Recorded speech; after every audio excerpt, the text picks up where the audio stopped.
میں دن رات دعا کرتا ہوں لیکن قبول نہیں ہوتی، کیا کروں؟ کچھ سمجھ میں نہیں آتا۔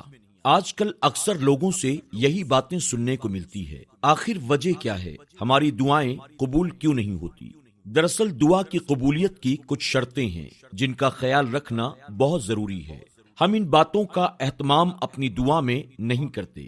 جس طرح ایک ڈاکٹر کسی مریض کو دوا دینے کے ساتھ ہی کئی ساری چیزوں کا پرہیز بھی بتاتا ہے، اگر مریض ان باتوں پر عمل کرے گا تو شفا یاب ہوگا، اور اگر عمل نہیں کرے گا تو جتنی چاہے دوائیں کھا لیں، اسے دواؤں سے کوئی فائدہ نہیں ہوگا۔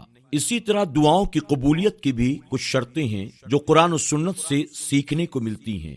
جب تک ان شرائط پر عمل نہیں کریں گے تب تک اللہ کی بارگاہ میں دعائیں قبول نہیں ہوں گی۔ وہ شرطیں کیا ہیں؟ پہلی، جب بھی دعا کرو اخلاص کے ساتھ دعا کرو۔ ہم خالص اللہ کی عبادت کرتے ہیں اور اسی کو پکاریں۔ دوسری، ہر حرام سے بچو۔ اگر ہم حرام کھاتے پیتے ہیں یا پہنتے ہیں تو ہماری دعائیں قبول نہیں ہوں گی۔ تیسری، دعا کے وقت غفلت اور سستی نہ دکھائیں۔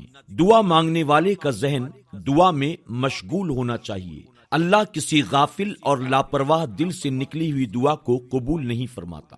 چوتھی، دعا سے پہلے طہارت اور توبہ اور استغفار کیا جائے۔ پانچویں، دعا سے پہلے اللہ کی تعریف اور اللہ کے پیارے رسول صلی اللہ علیہ وسلم پر درود بھیجا جائے، اور اس کے بعد اللہ کی بارگاہ میں اپنی حاجتیں بیان کی جائیں۔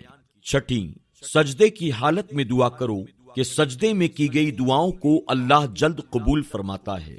ساتویں، افضل وقتوں میں دعائیں کرنا قبول دعا کا باعث ہے، جیسے عرفہ کے دن، جمعہ کے دن اور رات میں، شب برات، شب قدر میں، اذان و اقامت کے درمیان۔ یہ سارے دعا کی قبولیت کے وقت ہیں، ان وقتوں میں دعائیں کریں۔ آٹھویں، گڑ گڑاتے ہوئے اور بار بار دہراتے ہوئے دعا کرنا۔ نویں، دعا کے وقت جلد بازی سے پرہیز کریں، جلدی جلدی کی گئی دعاؤں میں تاثیر نہیں ہوتی۔